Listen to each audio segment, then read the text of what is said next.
యాక్చువల్గా మేము మొన్న 3 days బ్యాక్ ఛాంబర్ తిరిగినప్పుడు అది క్లోజ్ అయిపోద్ది అనుకున్నాం. సడన్గా అది ఎక్స్టెండ్ అయింది. ఇది ఎక్కడ కంక్లూజ్ అవుద్ది, ఎక్కడ క్లోజ్ అవుతుంది కూడా కనిపించకుండా ఉంది. నిన్న ముగ్గురు ప్రొడ్యూసర్స్, రాధామోహన్ గారు, చెర్రీ గారు, వివేక్ గారు ముగ్గురు మాట్లాడారు. ముగ్గురు మాట్లాడినప్పుడు నేను కూడా ఉన్నాను అక్కడ. నేను అడిగా, అసలు మీరు ఎక్కడ కంక్లూజన్ కోరుకుంటున్నారంటే, మీ ఆ 4 points 2 points ఆల్రెడీ ఉన్నాయండి, ఆ 2 క్లోజ్ చేస్తే మేము వాళ్ళ చర్చలకు వస్తే ఇమీడియట్ క్లోజ్ చేస్తూ ఉన్నారు. వాళ్ళు ఈ పర్సంటేజ్ విధానం మీద ఎక్కడ వాళ్ళు కాంప్రమైజింగ్గానే ఉన్నారు. నాకు అర్థమైంది చెప్తున్నా. మీరు ఆ 2 ఆటలు కంటే 99 కాల్ షీటు ప్లస్ ఈ సండేస్ అండ్ నేషనల్ హాలిడేస్, ఈ 2 ఆటల్లోనే బాగా మొండిగా ఉన్నారు వాళ్ళు అనే విధంగా వాళ్ళు మాట్లాడారు.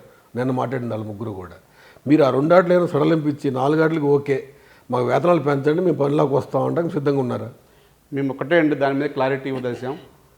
ఆ 2 కండిషన్లు ఏదైతే గతంలో ఉన్నాయో అవి వాళ్ళకే తెలుసు కాబట్టి మేము దాని గురించి ఇప్పుడు మాట్లాడేది ఏం లేదు. మిగతా 2 కండిషన్లు సండేలు 9 to 9 కాల్ షీట్ గురించి మాట్లాడదాం.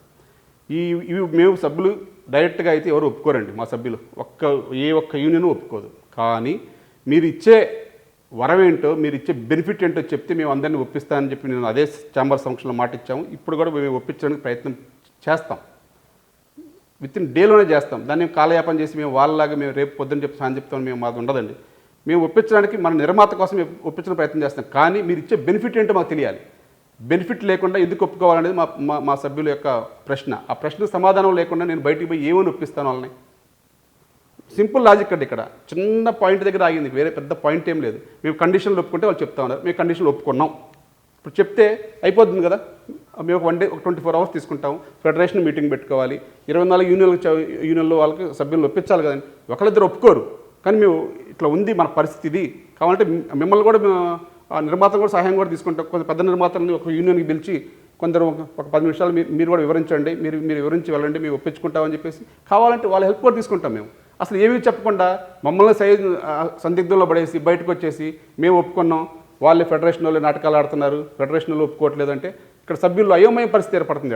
ఇక్కడ ఎవరు ఒప్పుకుంటున్నారు, ఎవరు ఒప్పుకోవట్లేదు వాళ్ళకి అర్థం కావట్లేదు ఫస్ట్. అందుకని మేము ఇప్పుడు మీరు చెప్పారు, మీ ద్వారా మేము చెప్పేది ఒకటే, ఆ 2 కండిషన్లు ఏవైతే ఉన్నాయో మేము క్లారిటీగా ఉన్నాం, మీరు క్లారిటీగా ఉండండి. మేము ఇది పెంచుతాము, ఈ పర్సెంట్ పెంచుతాము, ఎందుకంటే మీకు ఒక హాఫ్ కాల్ షీట్ వేస్ట్ అయిపోతుంది. ఇక్కడ మీకు టైమింగ్స్లో చేంజ్ వస్తుంది. టైమింగ్స్లో చేంజ్ రావాలంటే ఫస్ట్ మన మైండ్ సెట్ అంతా మార్చుకోవాలి. ఇప్పుడు సడన్గా మన ఫారెన్ పోతే మన జెట్ లాక్ అని చెప్పి ఎట్లా ఉంటాం, అట్లా ఇప్పుడు సడన్గా మొత్తం జెట్ లాక్లు వస్తాయి. ఇక్కడ మొత్తం ఆ మనిషి రొటేషన్లో మారిపోతూ ఉంటుంది. ఆ మారిపోతున్నవన్నీ కూడా వాళ్ళకి అర్థమయ్యేట్టు చెప్పాలి. కాబట్టి నువ్వు ఇచ్చే బెనిఫిట్ ఏంటో కనుక ఆ బెనిఫిట్ కనుక హ్యాపీగా ఉందనుకోండి, కొన్ని రోజులు కష్టమైనా మేము ఒప్పిస్తాం. మేము దానికి ఒప్పించడానికి సిద్ధంగా ఉన్నాం. మీ ద్వారా తెలియజేసేది మేము ఒప్పించగలం. కానీ మీరు చెప్పే బెనిఫిట్ని బట్టి మాత్రమే. మా ప్రశ్న అదే, మా ఆన్సర్ అదే. బెనిఫిట్ అంటే 30% 20 అది ఏమి ఇస్తారు? అది సభ్యులకు ఆమోదయోగ్యమైన బెనిఫిట్ ఉందనుకోండి, మేము 24 hours మేము వాళ్ళతో మాట్లాడి మీకు వచ్చి చెప్పేస్తాం. అది మీరు ఏమీ చెప్పకుండా 5%, 10% అంటే మేమైతే ఒప్పుకోము కూడా. ఆ పర్సెంటేజ్ ఇప్పుడు మీరు ఏమీ లేనప్పుడే ఒక 15%, 5% అని చెప్పారు. డైరెక్ట్ ఏది మీరు మాకు కూడా కాదు, ప్రెస్కే చెప్పి వెళ్ళారు. ఆ ముగ్గురికి పెంచడం అన్నారు. సరే మీరు ఒప్పుకోండి పెంచుతామన్నారు. అది ఏం పెంచుతారో చెప్తే మేము ఒప్పించడానికి సిద్ధం అంటున్నాం కదా. అంటే ఫైటర్స్, డాన్సర్స్, టెక్నీషియన్ ముగ్గురు కూడా కలిపి అందరికి పెంచాల్సిందే అంటారు. అందరికీ పెంచాల్సిందే. వారికి ఏం పెంచుతారు, మేము ఈ కండిషన్ అన్నీ ఒప్పుకుంటే ఏం పెంచుతారు అనేది మాకు క్లారిటీ వస్తే మేము వితిన్ డే 24 hours మేము దానికి క్లారిటీ ఇవ్వడానికి సిద్ధంగా ఉన్నాం. దాని మీద క్లారిటీ ఇవ్వకుండా ఎటేటో మాట్లాడుతున్నారు, ఎటేటో తీసుకెళ్తున్నారు దీన్ని. మేము క్లారిటీగా ఉన్నామని చెప్పి మేము ఎప్పుడూ చెప్తున్నాం. ఛాంబర్ హాల్లో మాకు ఏదైతే ఛాంబర్ పెద్ద దిక్కున మేము నమ్మాము, ఆ ఛాంబర్ ద్వారా న్యాయం జరగాలనుకుంటున్నాం. కానీ నిన్న ఛాంబర్లో విచిత్రంగా ఉంది మాకు. మొన్నే మమ్మల్ని ఎవరిని మాట్లాడుతున్నారు. నిన్న మధ్యాహ్నం కూడా ఒక ప్రముఖ నిర్మాతతో భర్త గారు మాతో మాట్లాడిపించారు. వద్దమ్మా అందరం కలిసి ఉండాలి, ఎక్కడ మీడియాకి వెళ్ళొద్దు అన్నారు. అన్ని మేము ఇంటికి వెళ్ళి వచ్చేలోపు మీ ద్వారా ప్రెస్ రిలీజ్ అయింది. మమ్మల్ని వాళ్ళు క్లారిటీగా చెప్పారు. అక్కడ మళ్ళీ వాళ్ళు తప్పలేదు. మమ్మల్ని నిర్మాతలందరూ కలిపి మా ముగ్గురిని మాట్లాడమన్నారు. మేము అందుకే ఇప్పుడే వచ్చాము. నాకు 2 hours బ్యాక్ కరెక్ట్గా 12:30, 1 o'clock అప్పుడేమో వాళ్ళలో ఉన్న పెద్ద నిర్మాత మాట్లాడారు నాతో.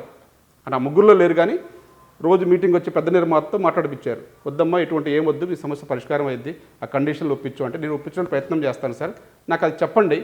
మేము చెప్తే మా నాయకులు అందరితో మాట్లాడతాను, మా కార్మికులతో మాట్లాడతాను. ఈరోజు ఆగస్టు 15 అన్ని యూనియన్లకి వెళ్ళాను అని నేను క్లారిటీగా చెప్పాను ఆయనకి. చెప్పి 3 గంటల్లో మా నిర్మాతలు అందరూ మమ్మల్ని ప్రెస్లో మాట్లాడమన్నారు అనేసరికి అసలు మేము షాక్.